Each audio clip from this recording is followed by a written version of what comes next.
Bismillahirrahmanirrahim. Assalamualaikum warahmatullahi wabarakatuh. Bagaimana kabarnya anak-anak kelas 11 bahasa? Semoga hari ini tetap dalam keadaan sehat dan sejahtera selalu. Baik, pada kesempatan kali ini di bab yang kedua kita akan membahas persamaan dan perbedaan institusi etnik di Indonesia.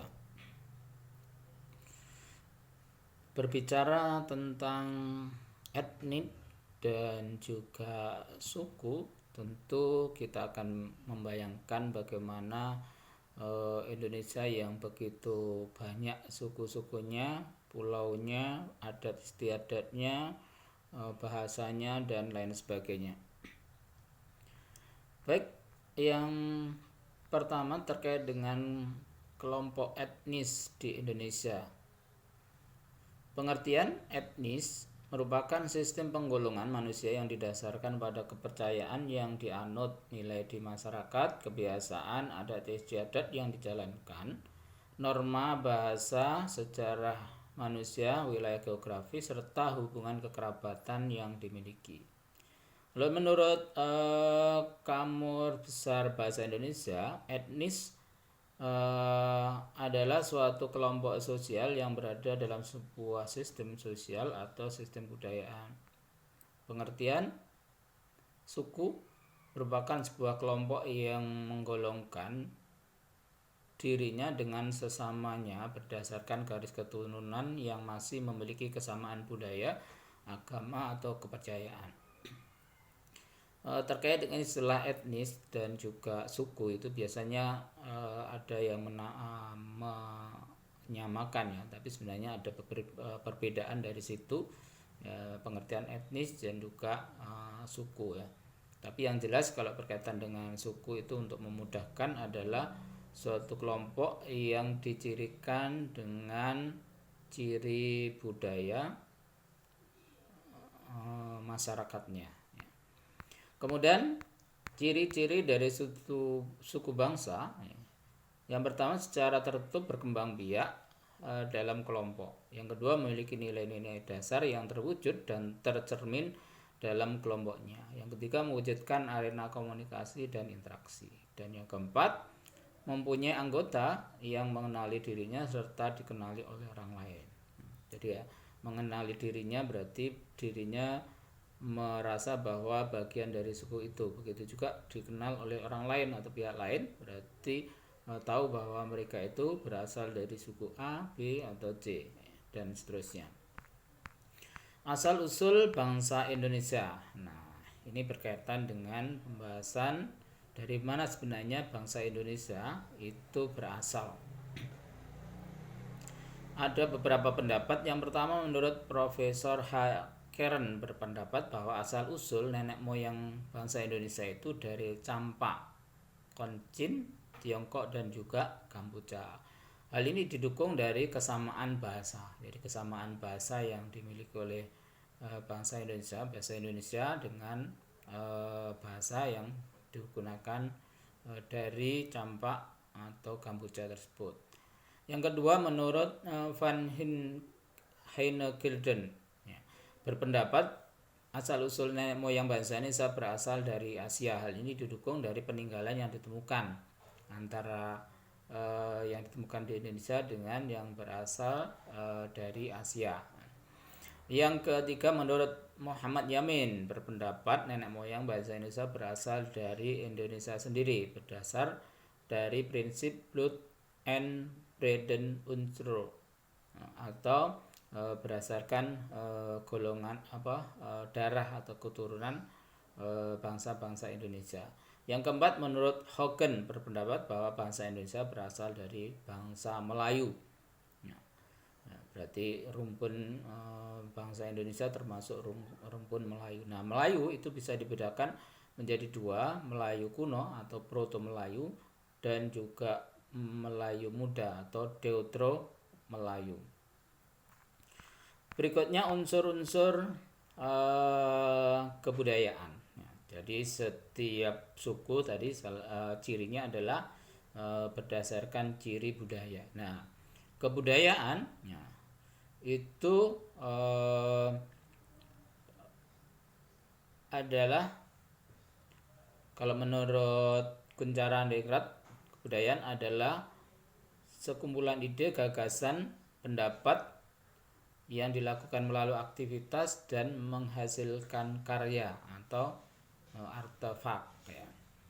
Adapun unsur-unsur kebudayaan, kalau menurut C. Kluckhohn itu membagi unsur kebudayaan menjadi 7. Yang pertama sistem religi, yang kedua sistem kemasyarakatan, yang ketiga sistem pengetahuan, yang keempat bahasa, yang kelima sistem teknologi atau peralatan perlengkapan hidup, yang keenam sistem mata pencarian hidup, dan yang ketujuh kesenian. Nah, berkaitan dengan salah satu dari unsur kebudayaan tadi ada religi.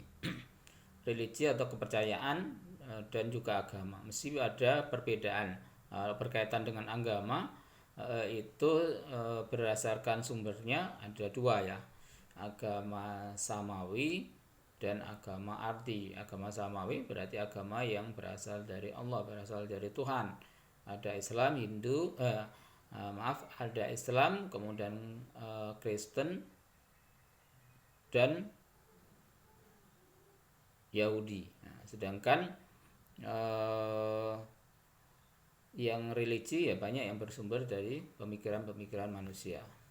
Kalau berdasarkan teori tentang religi itu ada beberapa pendapat. Yang pertama ada teori animisme. Nah, animisme berarti percaya terhadap roh nenek moyang.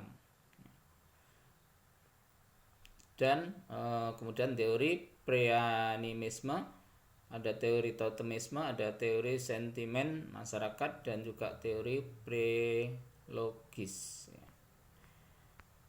Kemudian klasifikasi aneka warna suku bangsa Indonesia, karena Indonesia itu memiliki lebih dari 300 suku bangsa. Kemudian setiap suku bangsa memiliki bahasa, memiliki adat istiadat, memiliki sistem hukum dan seterusnya.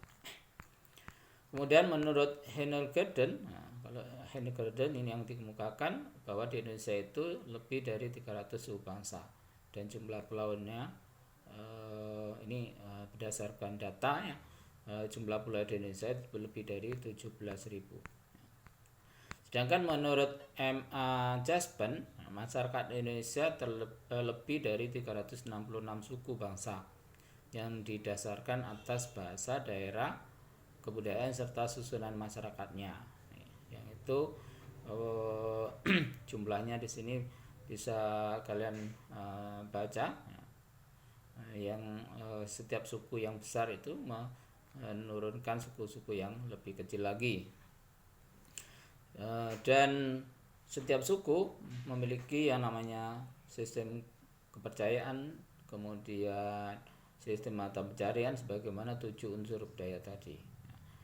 Baik, itu sedikit yang bisa saya sampaikan, dan ada pertanyaan sebelum kalian tutup atau kita akhiri. Pertanyaan yang pertama, jadi pertanyaan yang pertama,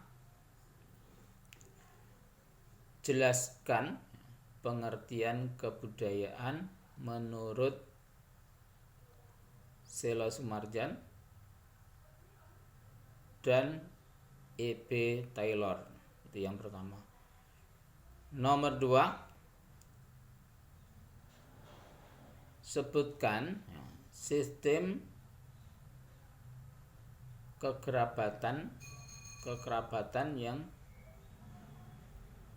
ada di tengah-tengah masyarakat dan jelaskan.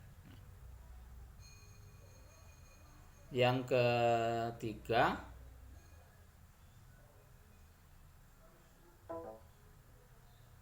sebutkan